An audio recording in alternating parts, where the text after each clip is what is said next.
திமுகவுக்கும் இஸ்லாமிய பெருமக்களுக்குமான அந்த உறவு அதை யாராலும் பிரிக்க முடியாது. விரை கொடி இருக்கக்கூடிய ஒவ்வொரு வீட்லயும் கருப்பு சிறப்பு கொடி இருக்கும் அப்படிங்கிறது வரலாறு. கலைஞர் அவர்கள் தான் முதல் முறையா ஆட்சிக்கு வந்ததும் மிலாது நபிக்கு அரசு விடுமுறை அறிவிச்சது டாக்டர் கலைஞர் அவர்கள். உருது பேசும் முஸ்லிம்களை பிற்படுத்தவர் பட்டியலில் சேர்த்தவரும் டாக்டர் கலைஞர் அவர்கள். அதே மாதிரி பிற்படுத்தப்பட்டவர் இடஒதுக்கீட்டுல இஸ்லாமியர்களுக்கு 3.5% இடஒதுக்கீட்டை கொடுத்தது நம்முடைய திராவிட முன்னேற்ற கழக அரசு, டாக்டர் கலைஞர் அவர்கள். காயிதே மில்லத் அவருடைய பெயரை அரசு கல்லூரிக்கு பேரா சூட்டினவர் டாக்டர் கலைஞர்.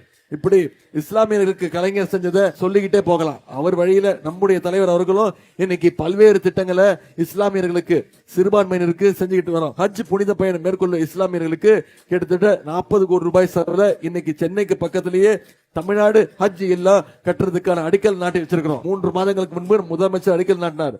மீண்டும் நம்முடைய தலைவர் தான் முதலமைச்சராகி அந்த ஹஜ் இல்லத்தை நம்முடைய முதலமைச்சர் தான் திறக்க போறார். அதே மாதிரி பழைய பள்ளிவாசல்கள் மற்றும் தர்காக்களை எல்லாம் சீரமைக்கணும், புனரமைக்கணும்னு 10 கோடி ரூபாய் நிதி ஒதுக்கீடு செய்யப்பட்டு 10 தர்காக்கள் இன்னைக்கு புனரமைக்கப்பட்டிருக்கு, சீர் செய்யப்பட்டிருக்கு.